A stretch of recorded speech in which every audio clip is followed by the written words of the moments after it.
Hola a todos, mi nombre es Lina María Paz, soy historiadora del arte y me especializo en historia de la moda y del traje. En conjunto con el Museo de Trajes queríamos hacer un conversatorio presencial para hablar sobre la transformación que existe entre la moda de finales del siglo XVIII y principios del siglo XIX en Francia.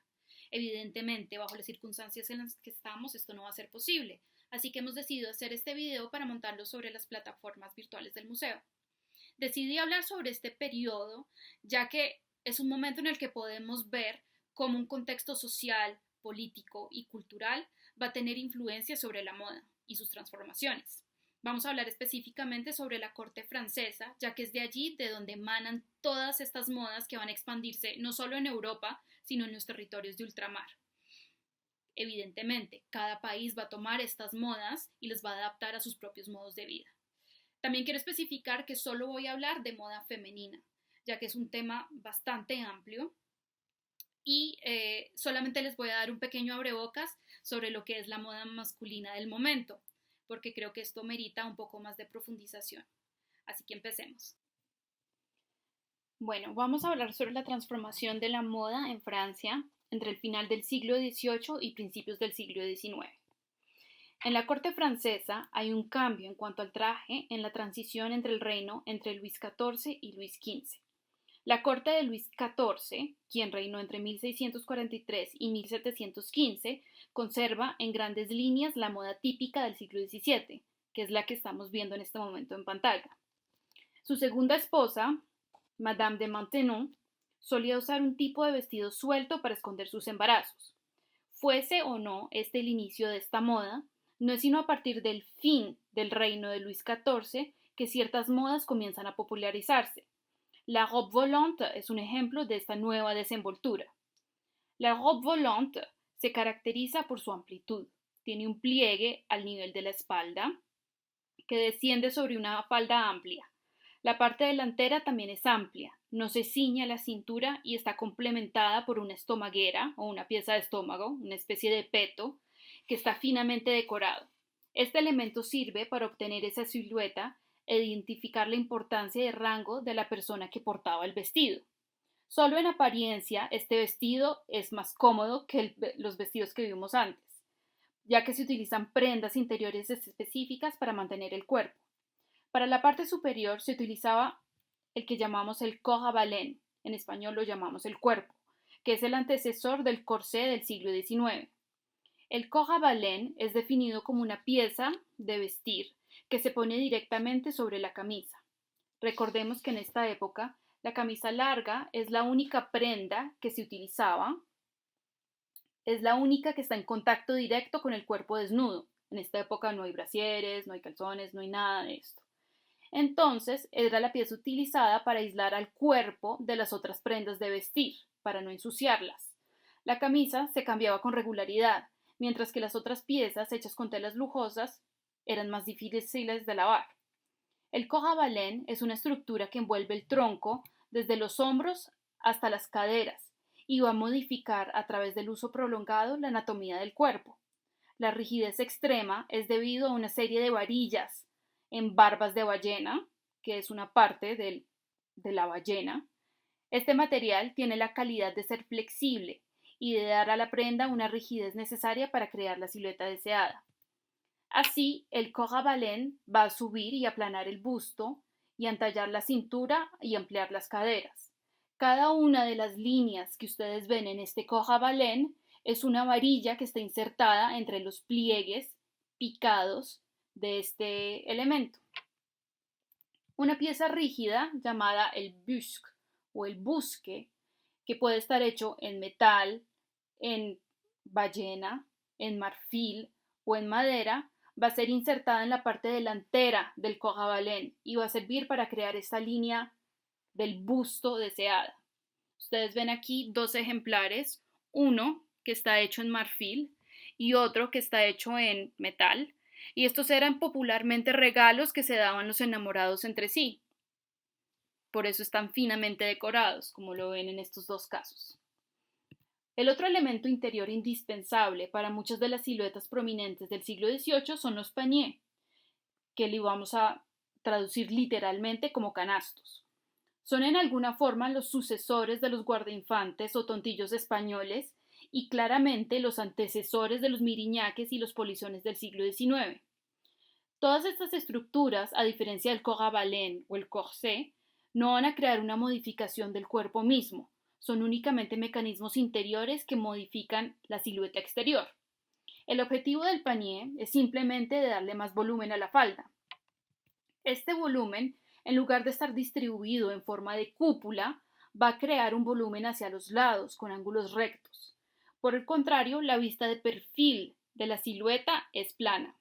Aquí vemos una imagen de un vestido de corte, que es uno de los vestidos más elegantes que se utilizan para los eventos oficiales y las ceremonias de alta alcurnia.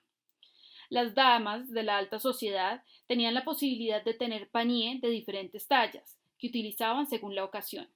Los panier más pequeños para el día a día y evidentemente el tamaño del panier crecía en consecuencia con la importancia del evento. Sobre esta imagen podemos ver la conjunción entre un corps-à-baleine y un panier, que van a ir encima de una camisa y debajo del vestido. Durante el periodo que vamos a estudiar, el vestido de corte francés llamado robe à la française es el más popular. Era el tipo de vestido utilizado a diario, pero también durante las ceremonias más importantes. Como podemos ver, estos vestidos eran de un lujo extremo. En su mayoría eran hechos en seda. No olvidemos que la ciudad francesa de Lyon era uno de los centros de producción textil más importantes de Europa. La robe à la française presenta ciertas características que nos ayudan a reconocerla con facilidad. Quizás, en la herencia de la robe volante, la robe à la française presenta un pliegue en la espalda que desciende hasta la falda. Este pliegue es a veces llamado el pliegue Watteau, visto que fue representado en una obra de Jean-Antoine Watteau, que se llama L'Enseigne de Gersaint, que quiere decir simplemente la muestra de Gersaint. Es una escena en donde las mujeres y otros clientes van a ir a comprar en unas tiendas de una persona que se llamaba Gersaint. Sobre la ya mencionada camisa, corps-à-baleine y panier, se van a utilizar tres elementos: un manteau de robe o una sobrefalda que va desde el hombro hasta el piso, la falda y la pieza de estómago o el peto del que ya hablamos. Estos tres elementos son independientes los unos de los otros. El manteau de robe es básicamente un vestido abierto con el mencionado pliegue en la espalda y se abre para exponer la falda interior ricamente decorada. El objetivo de la estomaguera es de cubrir el corps-à-baleine y unir la sobrefalda para que no se abriera. Recordemos que no hay dispositivos como broches para unir estas piezas. Entonces, este elemento es cosido cada vez que la mujer quiere usar el vestido. La pieza de estómago está situada en un punto focal perfecto para mostrar un exceso de decoración. Claro que también podemos ver una columna de moños decrecientes como forma de decoración. Acá hay tres ejemplos de estas estomagueras. Tenemos una de cada país, una de Inglaterra, una de Francia y una de Estados Unidos, para que podamos ver cómo se internacionaliza la moda francesa. Aquí vamos a ver un ejemplo de un retrato de Madame de Pompadour que fue hecho por François Boucher, en donde vemos esta cascada de moños decrecientes y vemos un ejemplo real en una robe à la française que está conservada en el Kyoto Costume Institute. Las grandes dimensiones de este vestido no son anodinas. Son un símbolo de estatus muy importante en el contexto de la corte de Versalles. La competición por portar los vestidos más extravagantes, más decorados y más lujosos eran una representación visible, aunque silenciosa, del poder, la influencia y las riquezas de los aristócratas. Las grandes dimensiones del vestido implican, de una parte, una gran utilización de tela de alta calidad, sumamente cara, pero a esto hay que añadir los precios de la confección del vestido, de toda la decoración, los encajes, la pasamanería, las joyas cosidas al vestido. Entre más superficie visible tenga el vestido, más espacio hay para decorarlo. Hago énfasis en la palabra visible, ya que las partes escondidas de los vestidos, la parte cubierta de la falda, por ejemplo, no va a presentar mucha decoración y en ocasión vamos a utilizar materiales menos nobles para poder hacerla. Uno de los casos más conocidos de estos excesos en las cortes era la de la reina María Antonieta. Sabemos que tenía una diseñadora de modas particular llamada Rose Bertin, que vemos sobre este retrato hecho por Elisabeth Vigée-Lebrun, una de las retratistas más importantes del siglo XVIII. Rose Bertin fue la creadora de todo el guardarropas de María Antonieta desde la coronación de su esposo Luis XVI en 1770 hasta su muerte en 1792. Aquí vemos un retrato de María Antonieta con sus hijos y está utilizando un vestido que fue diseñado por Rose Bertin. Bueno, aparte de lo que ya hemos mencionado, debemos añadir el precio del coiffeur o del peluquero. El de María Antonieta era el muy conocido Léonard Alexis Autier, que estaba especializado en crear peinados desmesurados y llenos de fantasía y accesorios. Las mujeres usan postizos en su pelo, así como rellenos para aumentar el volumen de la cabellera. Para mantener la altura y forma del peinado se utilizaban pomadas y diferentes tipos de polvos blancos para cubrir el color natural del pelo.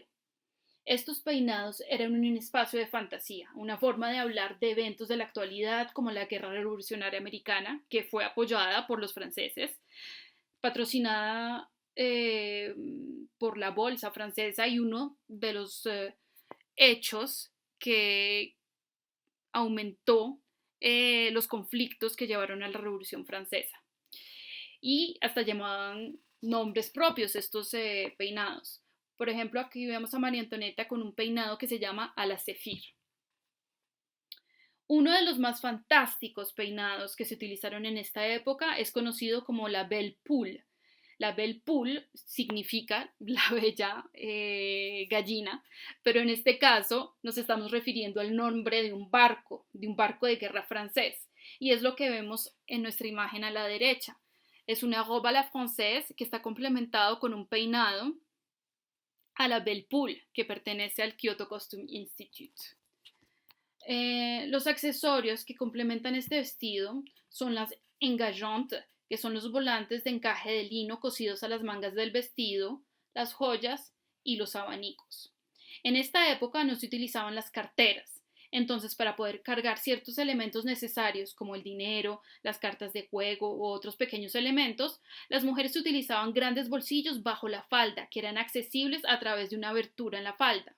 Este tipo de vestido, que era muy escotado, durante el día podía cubrirse el busto que estaba expuesto con un elemento que se llama un fichu, que simplemente es un pañuelo muy ligero hecho en muselina, que vemos en esta imagen a la derecha. Otro vestido que se populariza en las últimas décadas del siglo XVIII es la robe à l'anglaise, el vestido de estilo inglés. Este vestido, más informal, es un vestido de uso diario, que como su nombre lo dice, comienza a utilizarse en Inglaterra y ganará popularidad entre la aristocracia francesa. Este vestido, a diferencia del vestido francés, no presenta el pliegue en la espalda. Al contrario, es extremadamente ceñido y el corte de la parte posterior termina en una V pronunciada en la parte baja de la espalda, y de allí se despliegan los magníficos pliegues de la espalda, de la falda. Estos vestidos están conformados de dos piezas, la sobrefalda y la falda. Aunque menos ceremoniales que la robe à la française, este vestido también podía estar hecho de telas extremadamente lujosas. De otra parte, dado que era un poco menos formal, también encontramos ejemplares de este vestido hechos en algodón impreso con bloques de madera o pintados a la mano. Este tipo de telas en inglés se llama chintz y en español indianas, ya que son telas importadas o copiadas de los textiles provenientes de la India. Aunque debo hacer un paréntesis para decir que existen algunas robes à la française hechas en algodón, hechas en estas indianas, pero son muy raras, ya que aunque estas telas eran extremadamente caras, no eran tan lujosas como las sedas y no serían portadas en un contexto de fiesta o de ceremonia. La robe à l'anglaise, siendo más apropiada para el día, tenía mangas largas decoradas con engageantes o volantes en encaje. Los accesorios que se usaban con este vestido eran grandes sombreros, sombrillas y el ya mencionado fichu. Una de las otras tipologías de vestidos que quiero mencionar es la robe à la polonaise, el vestido polaco. Contrario a lo que indica su nombre, este vestido no es de ninguna manera de origen polaco. El nombre viene de una corte en honor a la reina María Lesinska, que era la esposa de Luis XV, y de otra parte de la forma abullonada de la sobrefalda, que se recoge en la parte trasera por medio de un sistema de lazos que remontaban la tela. Este pliegue se dividía en tres partes y durante este tiempo Polonia estaba dividida en tres partes, de allí el nombre. La polonaise era un vestido hecho con telas muy lujosas que conservaba el corpiño ceñido del vestido inglés. Más corto, era apropiado para promenearse, como se dice en francés, para pasearse en exterior, y se usaba usualmente con un sombrero, un abanico y un bastón, como podemos ver en estas imágenes. Entonces, aquí podemos ver claramente los tres pliegues en esta estampa de moda y también podemos ver el traje que utiliza el hombre de la época. En las últimas décadas del siglo XVIII hay una tendencia que comienza a dominar los gustos de la corte francesa, que se llama la anglomanía. Aunque los vestidos oficiales de la corte siguen vigentes, el cambio en el gusto y en los estilos comienza a cambiar paulatinamente. La moda del rococó y su opulencia se va transformando poco a poco hacia la nueva tendencia que va a ser el neoclasicismo. Durante el siglo XVIII se hace el descubrimiento de las ruinas de Pompeya y de Herculano. Las excavaciones durarían todo lo restante del siglo XVIII y no terminarían sino hasta el siglo XIX. Los frescos conservados en estas villas que fueron descubiertas van a crear un renovado interés en el arte greco-romano. Aquí vemos, por ejemplo, un fresco de una mercader de amores, una vendedora de amores, si ven, son pequeños cupidos que están en unas jaulas, y esto fue encontrado en una de esas ruinas, en la ciudad de Stabiae, que no es muy lejos de Herculano y de Pompeya, en la Villa Ariane. Ya ven que el pintor Joseph-Marie Vien va a retomar esta iconografía y vemos a la vendedora que está vendiendo amores a las mujeres que no lo tienen. Este arte grecorromano va a inspirar no solo a las bellas artes, sino también a la pintura y a la escultura. Las artes decorativas también se van a ver influenciadas y, por consiguiente, la moda. Una de las grandes características de este cambio se da por una voluntad de volver a la naturaleza y olvidar el artificio. No es de extrañar que esta tendencia comenzase en el Reino Unido. La vida de la aristocracia inglesa era muy diferente a aquella de Versalles. Los aristócratas franceses vivían en torno al rey, a ganar sus favores para tener puestos de alto rango en la corte. Esto significa que aunque tenían sus propias tierras y casonas, pasaban muy poco tiempo allí y vivían la mayor parte de su tiempo en el complejo palacial de Versalles o en sus alrededores, porque el objetivo era estar cerca del rey. El caso inglés era todo lo contrario. Los grandes aristócratas pasaban gran parte de su tiempo libre en sus propias tierras. Eran terratenientes de estas tierras, lo que explicaba un estilo de vida más activo, más deportivo, en donde el cuidado y manejo de su tierra los hacía hacer énfasis en prácticas como la equitación. Iban a Londres, casi obligados, cerca del rey solo cuando era necesario, o durante la gran temporada social, el momento del año en donde se hacían las grandes fiestas en la capital y en el momento de hacer alianzas matrimoniales. Este estilo más suelto comienza a seducir a las masas francesas. Un ejemplo claro de esta transición es un vestido llamado camisa a la reina. La reina María Antonieta populariza este estilo, pero no es su inventora. En su dominio privado de Versalles, en el edificio llamado el Pequeño Trianon, se hace construir un mini pueblillo en donde puede básicamente jugar a la pastorcilla. Es muy común en este tiempo ver una especie de visión idílica de lo que era la vida del campesino, muy lejos de la realidad, y es representada ampliamente en las artes y en la decoración. María Antonieta se hace retratar en su vestido camisa por una artista muy conocida que ya les mencioné, Elisabeth Vigée-Lebrun, quien va a exponer este retrato en el Salón Oficial de Artistas de 1783. Este retrato causó un escándalo enorme, ya que por lo que vemos, el vestido camisa es extremadamente simple y se aproxima a lo que una mujer utilizaría en la intimidad, casi a una camisa de interior. Una reina de Francia expuesta, vestida de esta forma, era inaudita. Vigée-Lebrun recibió tantas críticas que se vio obligada a cambiar este retrato por otro hecho de la reina en traje oficial. Entonces son los dos vestidos que vamos a ver aquí. A la izquierda tenemos el retrato con la chemise à la reine y a la derecha la vamos a ver en su traje oficial, en su robe, en su vestido mucho más elegante que va a llamarse María Antonieta con una rosa. De este tipo de vestidos, la robe chemise, existen solo 2 o 3 ejemplares en nuestros días. Esta rareza los hace extremadamente valorados. El vestido en sí es muy simple, por lo que pueden ver.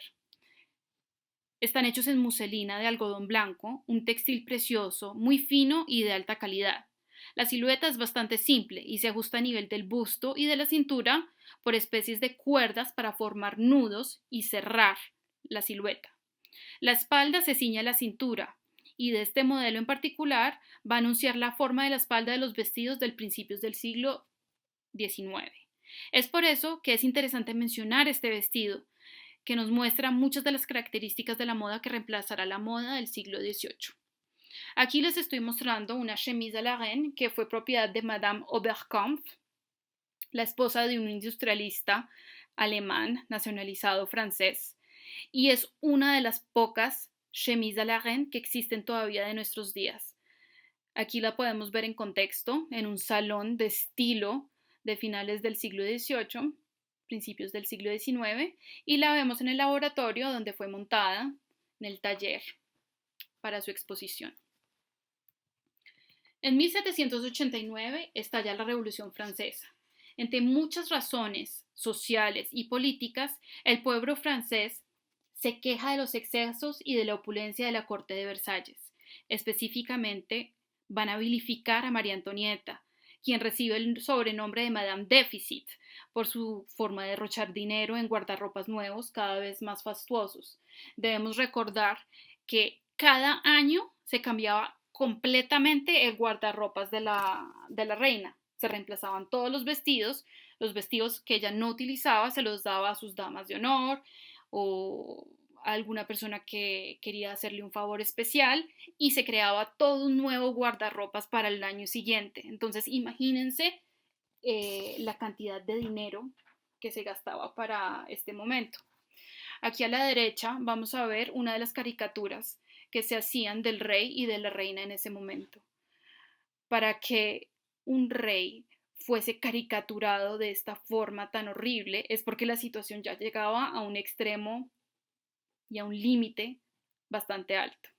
El rey es representado como un marrano con cuernos, porque había muchos rumores de que María Antonieta tenía amantes, y a la derecha vamos a ver a María Antonieta representada como una hiena y con serpientes que le salen del pelo.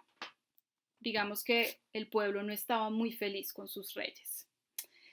Tenemos que tener en cuenta que estos gastos considerables son solo una pequeña parte del problema político que va a desembocar en la Revolución Francesa. Luis XVI muere en la guillotina el 23 de agosto de 1793. María Antonieta sigue el mismo destino el 16 de octubre del mismo año.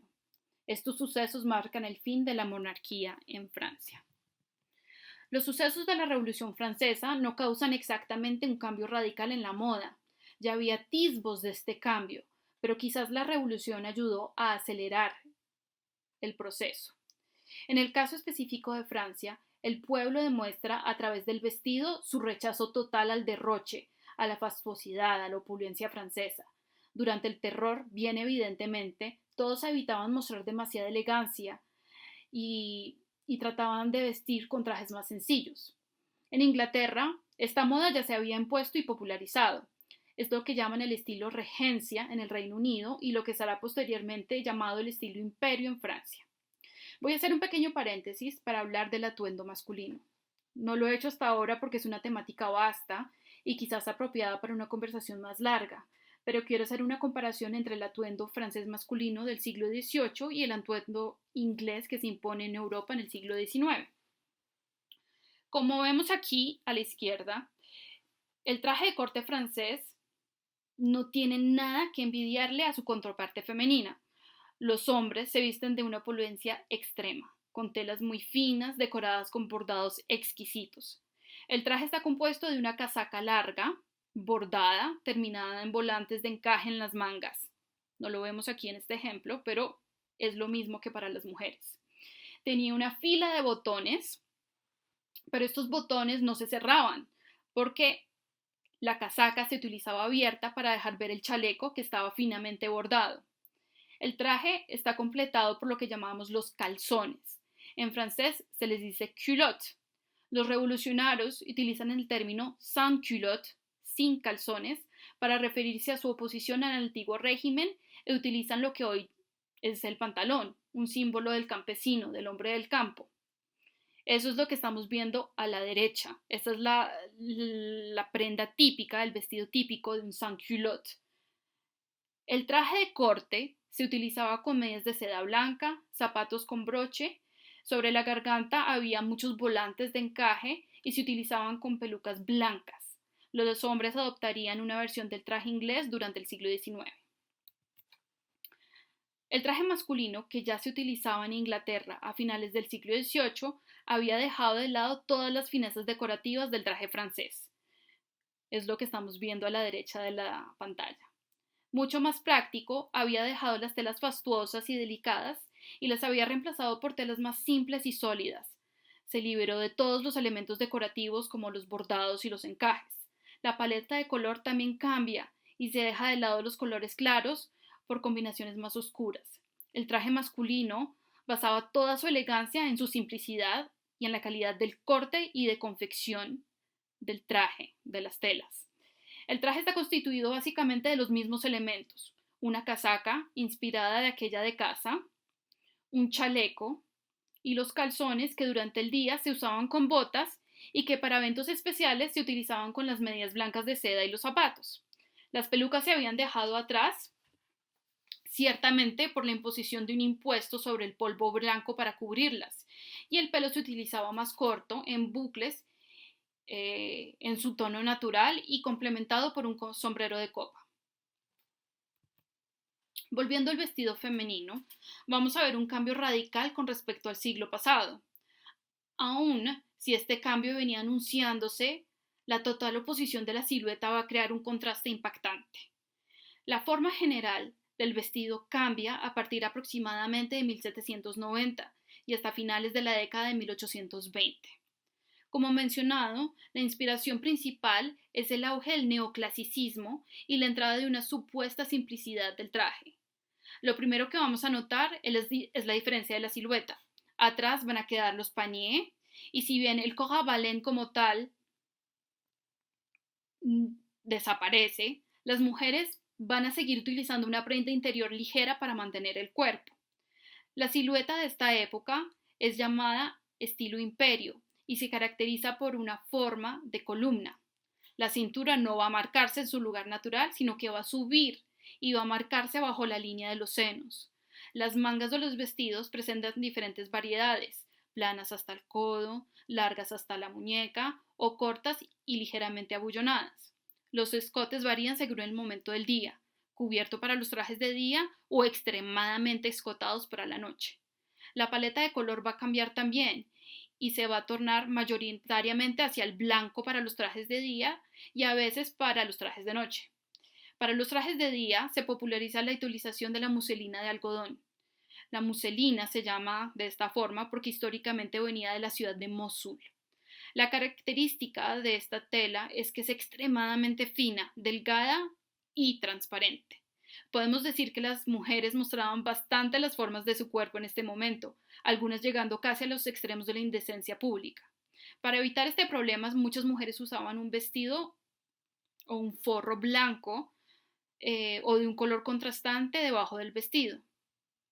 Se popularizan así los vestidos de algodón, impresos de pequeños motivos y de una paleta de color clara. También se popularizan los colores mostaza, los colores verdes. Otra decoración popular eran los delicados bordados de blanco sobre blanco. Entonces, aquí vamos a ver 3 ejemplos de estos vestidos de día. Vamos a ver a Juliette Recamier, que era una mujer de la alta sociedad. que va a posar para François Gérard. Hay otro retrato muy conocido del pintor David y vemos que está casi completamente expuesta, hasta tiene los pies descalzos. El vestido que vemos en el centro es estos vestidos que se utilizan durante el día. Tiene las mangas largas, eso es lo que nos da el indicio de que es un vestido de día. Y lo vamos a utilizar con un sombrero, porque el sombrero siempre se tiene que utilizar cuando se sale, y con un chal. El vestido a la derecha es uno de estos vestidos blancos que tiene esta decoración blanco sobre blanco. Y sobre este vestido podemos ver la fineza de la tela y la transparencia de la tela. Se ve completamente las piernas a través de este vestido. En cuanto a las piezas vestimentarias utilizadas sobre los vestidos, podemos hablar de tres que marcaron a los trajes de la época. En primer lugar, vamos a hablar de los chales en cachemir importados de Oriente, de los cuales comienza una importante producción local europea. El chal, más que un verdadero elemento para cubrir el cuerpo, era un símbolo de estatus y daba la oportunidad a la mujer de desplazarse con un cierto aire de gracia. A la izquierda tenemos un ejemplo de un cuadro que muestra esta silueta, estilo imperio, y la utilización de este chal en lana de cashmere. Y a la derecha vemos un modelo real de lo que era este tipo de chal que se utilizaba con los vestidos. Segundo, vamos a hablar del Spencer, que es básicamente un bolero. Es una pequeña chaqueta que solo cubre la parte superior del cuerpo, con las mangas largas y ajustadas. Como su nombre lo indica, es una prenda de origen inglés y es derivada del atuendo masculino. Finalmente, vamos a hablar de la redingote. La redingote es el nombre francés que se toma del riding coat inglés, la chaqueta para montar a caballo. Los franceses van a apropiarse de esta prenda masculina, que en su origen es una chaqueta para cabalgar, y muchas mujeres van a masculinizarla un poco más, añadiendo decoraciones provenientes del uniforme militar de los húsares, que es la caballería de Hungría, inspirándose en los botones y ribetes que se llaman a la Brandenburgo. Aquí vemos tres ejemplos interesantes. La redingote roja, estilo húsar, presenta toda esta decoración, esta hilera de botones que baja y estos lazos que hacen una imitación de la decoración de los uniformes militares. La redingote blanca del centro presenta casi las mismas características y vemos que es blanca, que es algo de lo que vamos a hablar más adelante. Y finalmente tenemos una imagen de lo que era en realidad el vestido, el uniforme de los husares prusos que estuvieron en batalla durante las guerras napoleónicas.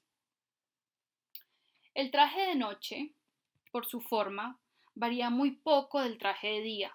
En cambio, si vuelve a la tradición de la utilización de la seda, con decoraciones tejidas o bordadas de lentejuelas. Los peinados son más sobrios, recogidos y con bucles en la parte delantera de la cara. Dado el cambio de la silueta, ya no queda el espacio para los bolsillos interiores que presentaban los trajes del siglo precedente. Así que es en este momento que se van a popularizar las pequeñas carteras que llamamos réticules. En español se llaman ridículos.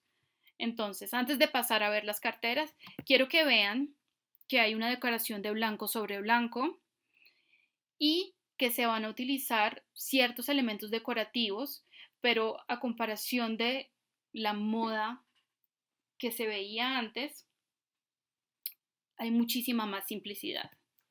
Aquí hay dos ejemplos de las ridículas.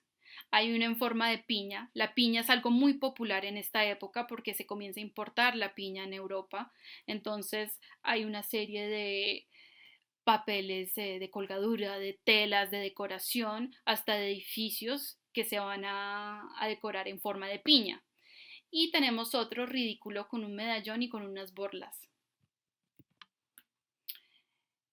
Aunque la moda en esta época es de apariencia más sencilla, en realidad lleva en sí una fastuosidad escondida. La muselina era una tela extremadamente cara y el utilizar a diario los vestidos blancos era en sí un símbolo de estatus, ya que implicaba que esta dama tenía los medios suficientes para vestirse de un color que se ensuciaba fácilmente y por consecuente podía hacer lavar o reemplazar sus trajes fácilmente. Lo mismo se puede decir de los hombres con respecto a las camisas que utilizaban y a las corbatas blancas que tenían. A principios del siglo XX, la moda va a cambiar una vez más con la entrada del romanticismo y de las tendencias neogóticas. Y acá les dejo una imagen del cambio del traje femenino de la época para abrirles un poco la curiosidad sobre lo que sigue durante el siglo XIX. Les agradezco mucho haber pasado su tiempo conmigo. Espero que hayan aprendido cosas nuevas, que de pronto tengan información que puedan compartir con nosotros, que haya incitado un poquito la curiosidad de algunos que no estaban muy seguros si era un tema interesante o no. Evidentemente, las informaciones que les di son muy superficiales, hay muchísimo más por investigar sobre la moda del siglo XVIII, sobre el siglo XIX, pero con las limitaciones del tiempo no podía ir más allá. Les quedé viendo esa pizca de moda masculina, pero creo que les di una base y una buena información de lo que estaba pasando en ese momento. Voy a tratar de responder a sus preguntas o a sus comentarios, así que no duden en dejarlos. Y, y espero que este momento haya sido agradable para ustedes y que haya sido un pequeño momento de escapatoria de la situación que estamos viviendo todos. Espero que se cuiden mucho y de pronto a una próxima vez. Muchas gracias.